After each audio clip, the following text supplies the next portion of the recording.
Axmed Baasto oo ah madaxweynaha maamul goboleedka Galmudug ee cadaadda lagu doortay oo wareysi siiyay telefishinka Sam News ayaa ka hadlay xiisadda siyaasadeed ee ka soo cusboonaatay magaalada Dhuusamareeb. Waa kan wariyahayaga Maxamed Cabdi Cismaan Faradheere.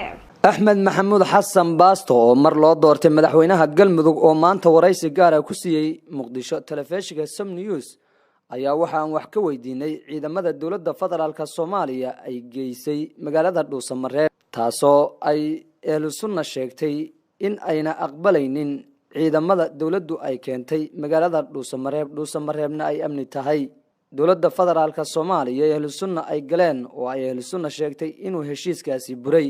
waxa uu sharaxayaa sida uu arrimahaasi u arko. dawladdii baan kalsoonidii kala laabanay ra'yiga ahi culumadii Ehelsunna waxaan leeyahay inay joojiyaan baan ugu baaqaya. dawlad la'aan waxba ma shaqeynayo. maamul dawlad goboleedka Galmudugina waa dawlad goboleed caan ku ah inuu la shaqeeyo oo danaha bulshada ugu adeego hanaan dawladnimo caan ku ah buu ahay halkiisii in lagu wadaan ku baaqaya oo laga daayo dawladdan ka horreeyay iyo dawladdan harkaha u jarnay iyo heshiiskii baan ka baxnay inta inaan shacbi aysan maqashiin baan culimada ugu baaqaya. dawladdana waxaan ugu baaqayaa culimmadu in badan bay gobolkaasi joogeen oo shaqaynayeen oo adeeg bulsho fulinayeen.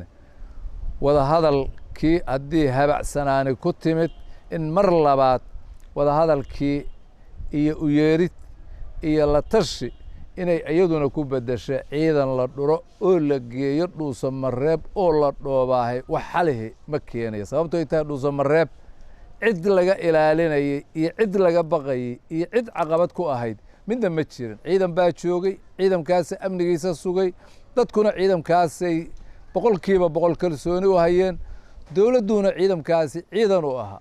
marka asagana waxaan qabaa ciidankii joogay iyo Ehelsunna inay intay la hadlaan khilaafaad ka jira la dhameeyaan baan ayagana ugu baaqaya. dhanka kale waxa aan wax ka weydiinay shirka ka socda Hobyo ee lagu heshiisiinayo beelaha Galmudug. 13 qabiil 5 ka mid ah ayaa Hobyo maanta xaadir ku ah.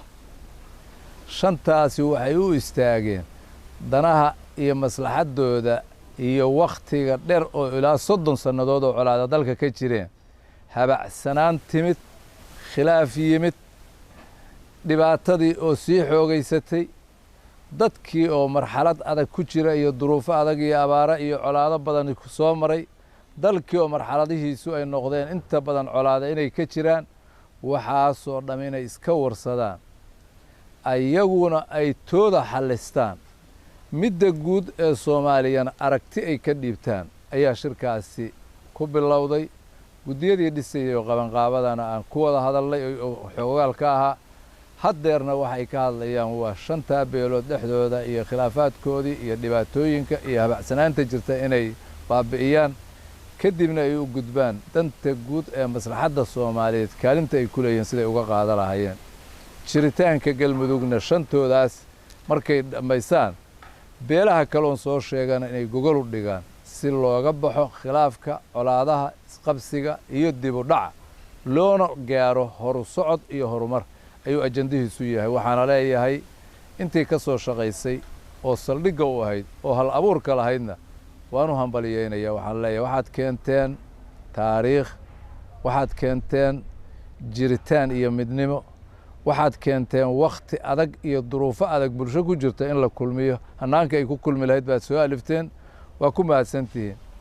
dadka mas'uuliyiinta iyo dhaqanka iyo dhallinyarada iyo haweenka iyo culamaa diinka iyo ganacsatada ayaguna waqtigoodii qiimiga lahaa muddo 50 habeen ah u fadhiya musaalixadii guud ee dantii ay ayagu xaqa u lahaayeen xallinaya ka qayb galay, danahoodii iyo guryahoodii iyo carruurtoodiina uga tegey. iyagana waxaan oran karaa ilaahay ajar ha idinka siiyo. waxaad ka talinaysaana waa dan guud. Maxamed Cabdi Cismaan Maxamed Faradheere, Sam News TV, magaalada Muqdisho.